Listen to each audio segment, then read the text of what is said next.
A Sleep Audiobooks exclusive.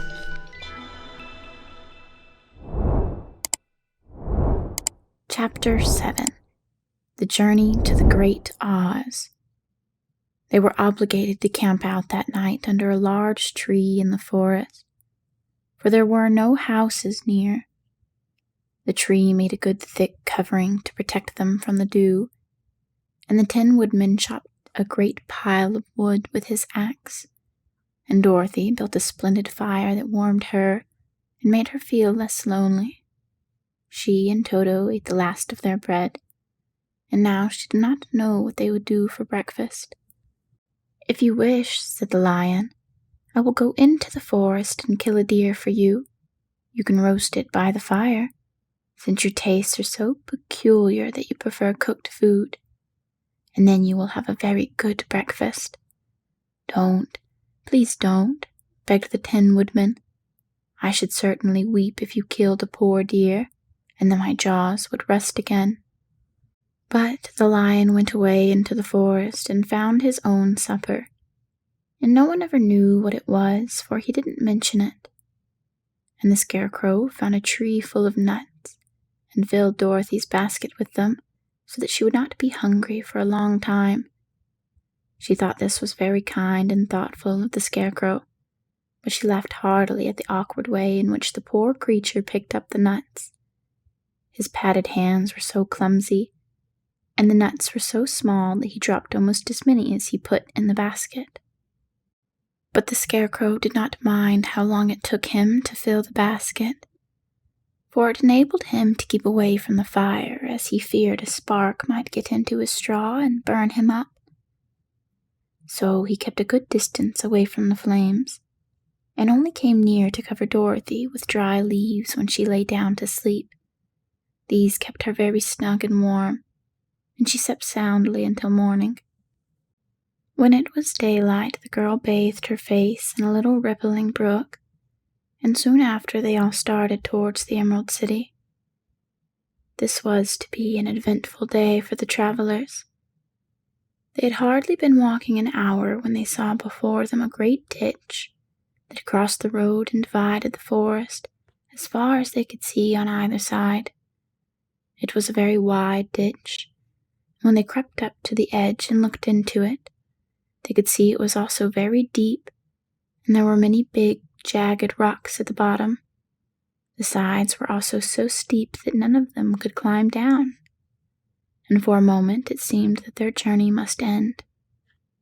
"What shall we do?" asked Dorothy despairingly. "I haven't the faintest idea," said the Tin Woodman. And the lion shook his shaggy mane and looked thoughtful. But the Scarecrow said, "We cannot fly, that is certain. Neither can we climb down into this great ditch. Therefore, if we cannot jump over it, we must stop where we are." "I think I could jump over it," said the Cowardly Lion, after measuring the distance thoughtfully in his mind. "Then we are all right," answered the Scarecrow, "for you can carry us all over on your back, one at a time." "Well, I'll try it," said the lion. "Who will go first?" "I will," declared the Scarecrow, "for if you found that you could not jump over the gulf, Dorothy would be killed, or the Tin Woodman badly dented on the rocks below. But if I am on your back, it will not matter so much, for the fall would not hurt me at all." "I am terribly afraid of falling myself," said the Cowardly Lion. "But I suppose there is nothing to do but try it. So get on my back and we will make the attempt." The Scarecrow sat upon the lion's back, and the big beast walked to the edge of the gulf and crouched down. "Why don't you run and jump?" asked the Scarecrow. "Because that isn't the way we lions do things," he replied. Then, giving a great spring, he shot through the air and landed safely on the other side. They were all greatly pleased to see how easily he had done it, and after the Scarecrow had gotten down from his back, the lion sprang across the ditch again.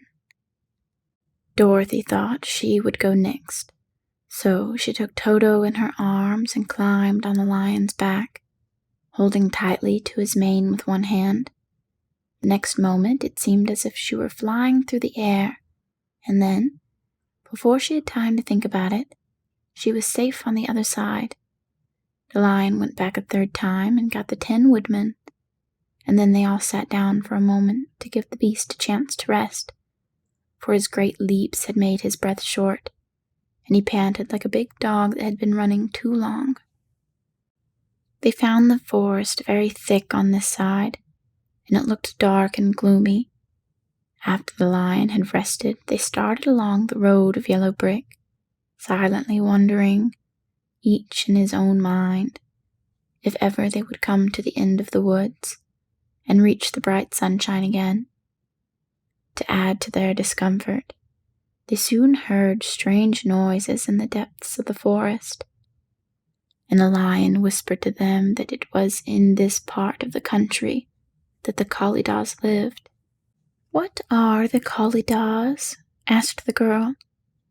"They are monstrous beasts, with bodies like bears and heads like tigers," replied the lion, "and with claws so long and sharp that they could tear me in two as easily as I could kill Toto. I'm terribly afraid of the Kalidas." "I'm not surprised that you are," returned Dorothy. "They must be dreadful beasts." The lion was about to reply when suddenly they came to another gulf across the road, but this one was so broad and deep that the lion knew at once he could not leap across it. So they sat down to consider what they should do, and after serious thought the Scarecrow said, "Here is a great tree standing close to the ditch. If the 10 woodmen came to chop it down so that it will fall to the other side, we can walk across it easily." "That is a first-rate idea," said the lion. "One would almost suspect you had brains in your head instead of straw." The woodman set to work at once, and so sharp with his axe that the tree was soon chopped nearly through. Then the lion put his strong front legs against the tree and pushed with all his might, and slowly the big tree tipped and fell with a crash across the ditch, with its top branches on the other side. They had just started to cross this queer bridge when a sharp growl made them all look up, and to their horror they saw running toward them 2 great beasts with bodies like bears and heads like tigers. "They are the Kalidas," said the Cowardly Lion, beginning to tremble. "Quick," cried the Scarecrow. "Let us cross over." So Dorothy went first, holding Toto in her arms.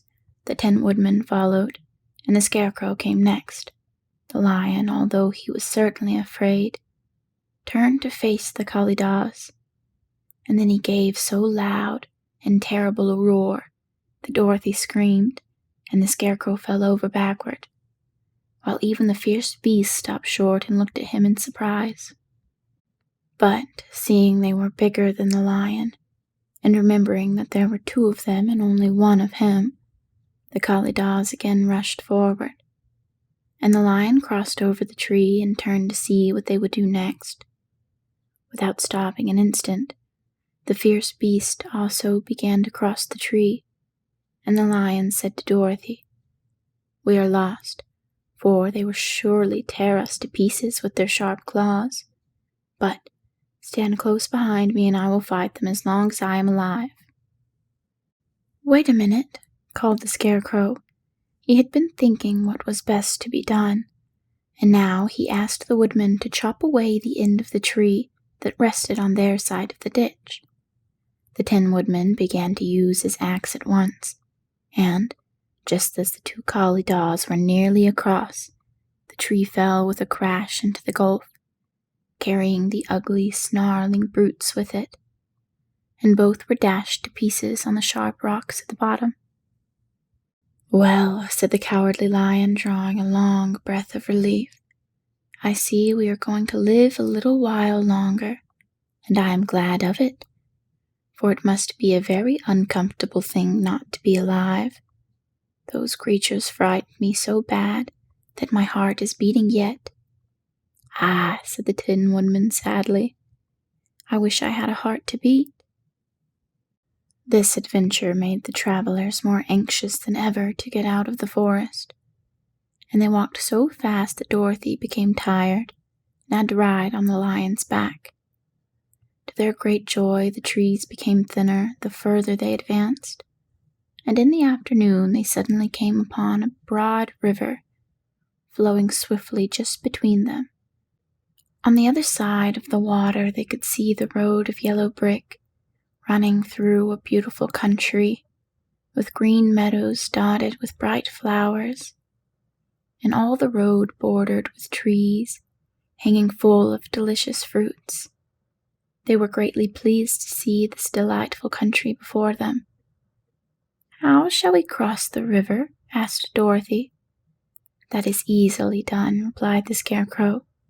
"The Tin Woodman must build us a raft so we can float to the other side." So the Woodman took his axe and began to chop down small trees to make a raft. And while he was busy at this, the Scarecrow found on the river bank a tree full of fine fruit. This pleased Dorothy, who had eaten nothing but nuts all day, and she made a hearty meal of the ripe fruit.